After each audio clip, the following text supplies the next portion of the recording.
श्री कृष्ण मित्रों, मैं प्रियंका स्वागत करती हूँ आपका जीवन और अध्यात्म में। मित्रों, आज मैं कहानी लेके आई हूँ अवसान माता की। आइए सुनते हैं। और गांव में सुरेश नाम का एक किसान रहता था। उसके साथ उसकी पत्नी और एक पुत्र और एक पुत्री थे।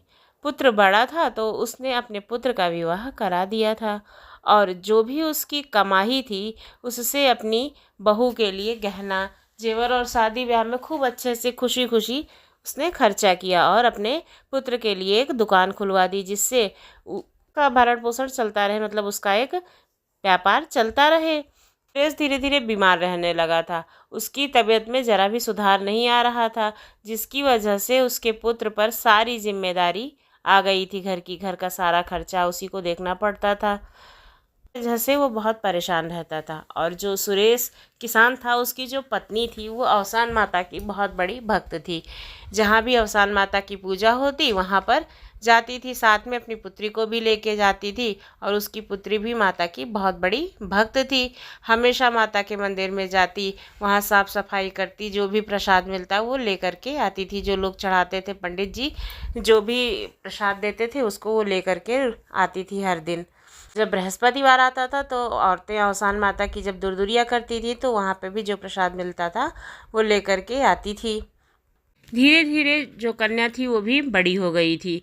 तब सुरेश ने अपने पुत्र से कहा कि मैं तो बीमार ही रहता हूँ, मेरा स्वास्थ्य ठीक नहीं रहता है, इसलिए तुम कहीं से वर का इंतज़ाम करो जिससे तुम्हारी बहन का विवाह हो सके। तुम ही घर के जिम्मेदार हो। लेकिन जो सुरेश का पुत्र था वो उस पर गुस्सा करने लगा। उसने कहा कि घर की सारी जिम्मेदारी भी मुझ पर है, अब मैं इसका विवाह भी ढूंढूं, मुझसे ऐसा नहीं हो पाएगा। मैं अपनी पत्नी को लेकर के घर छोड़कर जा रहा हूं। और वह घर छोड़ कर के चला गया। अब खाने के भी लाले पड़ने लगे थे, क्योंकि कमाने वाला तो कोई था नहीं। और सुरेश जो है वो बीमार रहने लगा था, तो वो बीमार रहता था और उसकी दवाई का भी खर्चा काफ़ी ज़्यादा आता था। इस वजह से सुरेश की जो पत्नी थी वो बहुत ही दुखी रहती थी और हमेशा रोती रहती थी। तभी उसके दरवाजे पर एक बुढ़िया आती है और कहती है कि तुम्हारे घर में कुछ खाने के लिए है क्या। तो सुरेश की पत्नी कहती है कि हमारे घर में खाने के तो लाले पड़े हुए हैं, खाने के लिए कुछ भी नहीं है, लेकिन हमारी पुत्री मंदिर गई थी, वहाँ से यह प्रसाद लेकर के आई है और आप इसे खा लो।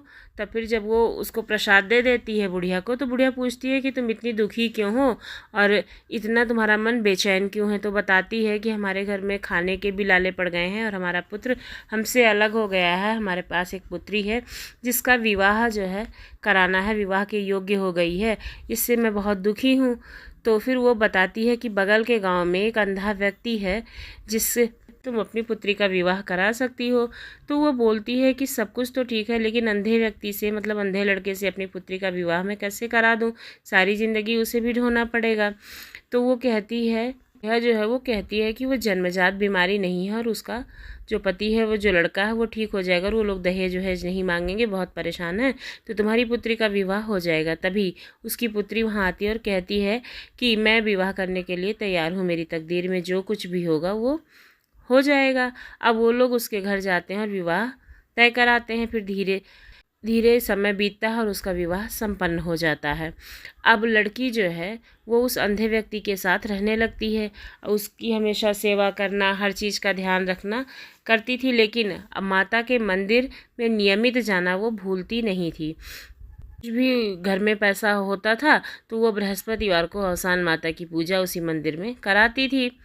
अब अवसान माता के मंदिर में एक दिन वो दुरदुरिया करा रही थी, उसी टाइम पे वही बुढ़िया वहाँ पर आती है और कहती है कि तुम माता से मनौती मांगो। माता का हमेशा तो मतलब जैसे पूजा करती हो, मंदिर भी आती हो, तो एक दिन मनौती मानो कि जब तुम्हारे पति की आँख जो है वो ठीक हो जाएगी तब तुम जो है मंदिर आओगी और दुरदुरिया करोगी। तो बोलती है कि माता मैं मान तो लूँ, लेकिन बिना मंदिर में आए मेरा मन नहीं मानता है।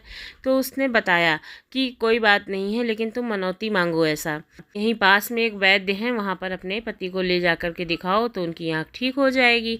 और फिर वो अपने घर जाती है और माता से मनौती मांगती है कि अगर हमारे मतलब पति ठीक हो गए, उनकी आँखें ठीक हो गई और सब कुछ अच्छा हो जाएगा, तो फिर हम आकर के यहाँ पर हरी दुरदुरिया यानी कि 14 सुहागनों को लाएंगे। फिर इसके बाद में वो जिस वैद्य को उस बुढ़िया ने बताया था वहाँ पर अपने पति को ले जाती है। तो वो वैद्य जो होता है वो कहता है कि तुम्हारे पति की आंखें ठीक हो जाएंगी और कुछ दवाइयाँ देता है, लेकिन उसको नियमित ही खिलाना होता है। उसमें काफ़ी मेहनत होती है, उसको पीसना कूटना सब पड़ता है।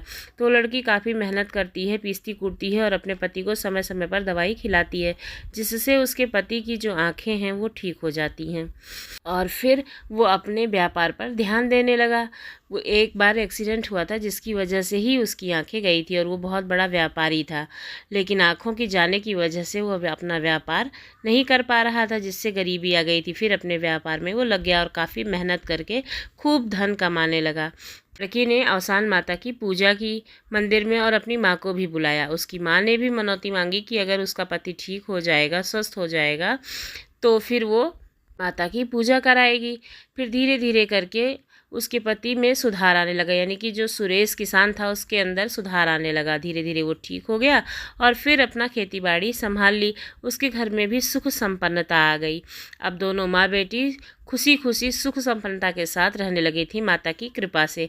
अब वो लोग हर बृहस्पतिवार को अवसान माता की पूजा करती थी और सुहागनों को बुला करके दुरदुरिया करती थी। जब भी कोई शुभ काम होता तो वो सारी सुहागनों को बुलाती और माता के मंदिर में पूजा पाठ करती, जगराता करती और अवसान माता की पूजा करती। गाना बजाना होता, कथा कहानी होता, फिर इसके बाद में वो अपने घर जाती थी। इस तरह से माता ने उनके जीवन को सुखी और संपन्न बनाया। माता रानी सब पर कृपा करे। बोलो अवसान माता की जय।